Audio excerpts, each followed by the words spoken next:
This is 12.2a of geometry. So we're going to talk about chords, and a chord is a segment that has endpoints on the circle. So if you look at this red line here, PQ, P is on the circle and Q is on the circle. So this is a chord. Okay, so a diameter would also count, right, because it has endpoints on the circle on either end.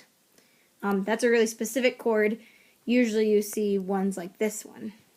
So we've got a couple theorems about chords.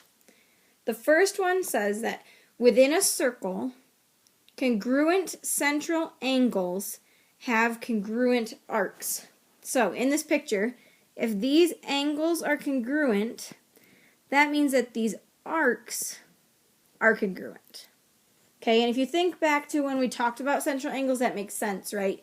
If this is a 20-degree angle, right, that means that this is a 20-degree arc.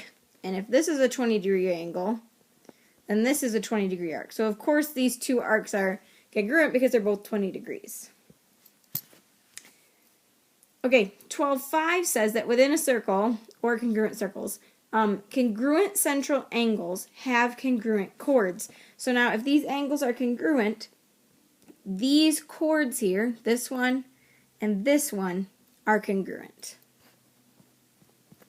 And our last theorem says, within a circle or in congruent circles, congruent chords have congruent arcs.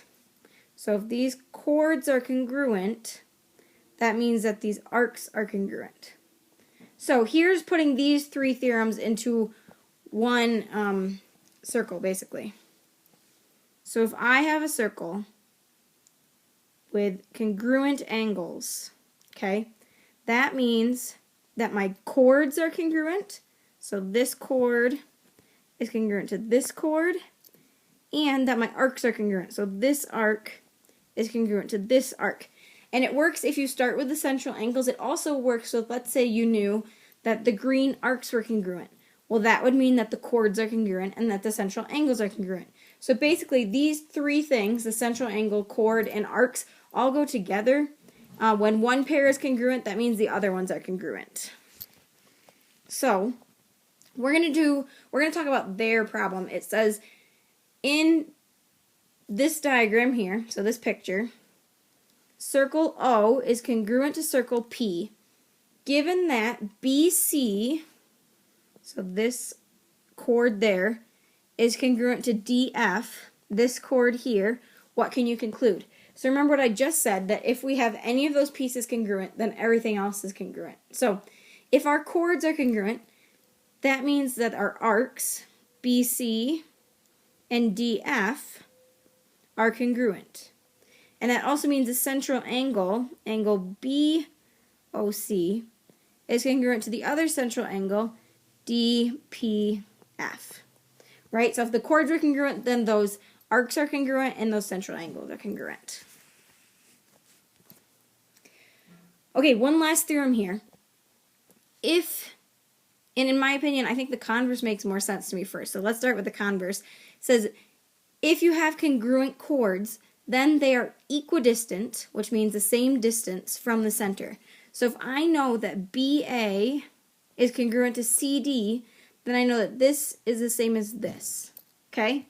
The regular theorem, not the converse, starts out saying that chords that are equidistant from the center, so chords that are the same distance from the center, are congruent.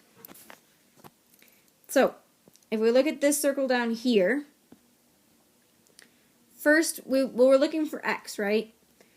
So I need to check if these chords are congruent. This one's 36.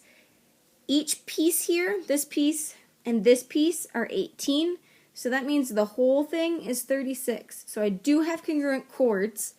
And whenever I have congruent chords, I know that they are equidistant, or the same distance from the center. So if this is 16, then this x has to be 16. So in this case, x is equal to 16. And there's your homework.